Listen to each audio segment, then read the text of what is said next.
এমন অনেক সময় হয় যে ভিডিও করা থাকে কিন্তু সময়ের অভাবে এডিট করা হয় না বলে পোস্টও করা হয় না।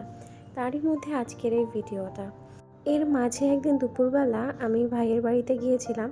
তো পুচকিটা তখন ঘুমোচ্ছিল, কিন্তু যখন আমি বাড়ি আসবো তখনই ও ঘুম ভেঙে যায় আর উঠে তাকিয়ে থাকে। তখন ওর মার স্নান হয়নি, খাওয়া হয়নি, যা হয় আর কি।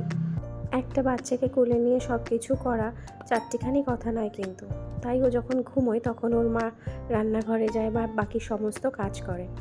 আর ওর ঘুম ভেঙে গেছিলো বলে আমি ওকে নিয়ে আমার বাড়িতে চলে এসেছিলাম।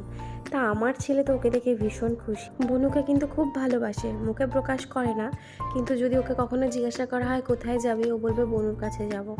বা ধরো ও যদি বনুকে দেখতে পায় তাড়াতাড়ি ঘর গোছাবে, এটা ওটা করবে। আর বারবার বলতে থাকবে এখন তো আমাকেই সব করতে হবে, আমিই তো বড় দাদা, নয়তো সবাই বলবে বড় দাদা কিছুই করে না। এদিকে কিন্তু আবার শিয়ানা আছে, এই বনু চলবে, নিজের কোনো বনু চলবে না যে ওর বাড়িতে থাকবে। যদি কখনো বলা হয় যে বনু নিয়ে আসা হবে, তাহলে রেগে একদম যা তা হয়ে যায়। আর আমাদের এই যে মহারানীকে দেখছেন, এই যতটা শান্ত দেখতে লাগছে না, একদম কিন্তু সেটা নয়। গলার আওয়াজ তো জমিদারের মতো, মানে একদম কাঁপিয়ে আপনাদের সবাইকে রেখে দিতে পারে। কিন্তু লোক ভীষণ ভালোবাসে, খুব ভালো মন হবে।